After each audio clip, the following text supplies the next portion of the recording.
வாய்ப்பு இருக்குன்னு நம்புங்க. உங்களை சுற்றிலும் ஏகப்பட்ட வேலைகள் இருக்குன்னு நம்புங்க.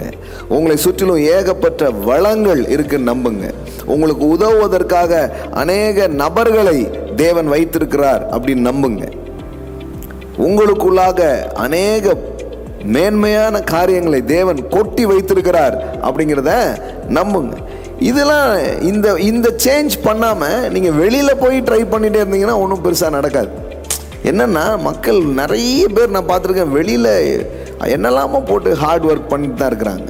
ஆனால் உள்ளே இந்த ஃப்ரீக்குவென்சி சரியாக செட் பண்ணாமல் நீங்கள் வெளியில் போய் ஒரு ஃபிசிக்கல் எஃபோர்ட்டை பெருசாக எடுக்கிறதுனால எதுவும் நடக்க போகிறது இல்லை பாருங்கள். அதனால தான் இதை முதல்ல மாற்றணும்.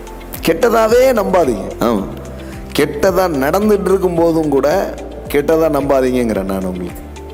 என்ன பிரதர் சொல்கிறீங்க, நடக்கிறதெல்லாம் பார்த்தா அப்படித்தானே, அப்போ கூட அதை நம்பாதீங்க. இந்த கெட்டது கூட எனக்கு நல்லதாக மாறும்னு நம்பி பாருங்க.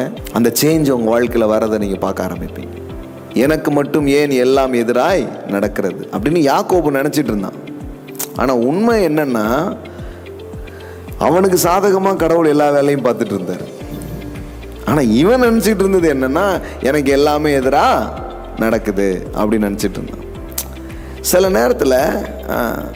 நேரத்தில் நம்ம வாழ்க்கையின் அனுபவங்களை வச்சு பார்க்கும்போது நமக்கு எல்லாமே பாதகமாக நடக்கிற மாதிரி பிசாசு ஒரு மாயையான காரியத்தை நம்ம கொண்டு வந்து காமிச்சிடுறான். இல்லை, இப்போ கூட நான் உங்களுக்கு சொல்கிறேன், எல்லாம் நீங்கள் உயர்வதற்கு ஏதுவாக நடந்து கொண்டிருக்கிறது, நீங்கள் முன்னேறுவதற்கு ஏதுவாக நடந்து கொண்டிருக்கிறது, நீங்கள் பெருகுவதற்கு ஏதுவாக கர்த்தர் ஒன்றை உங்களுக்காக செய்து கொண்டிருக்கிறார்.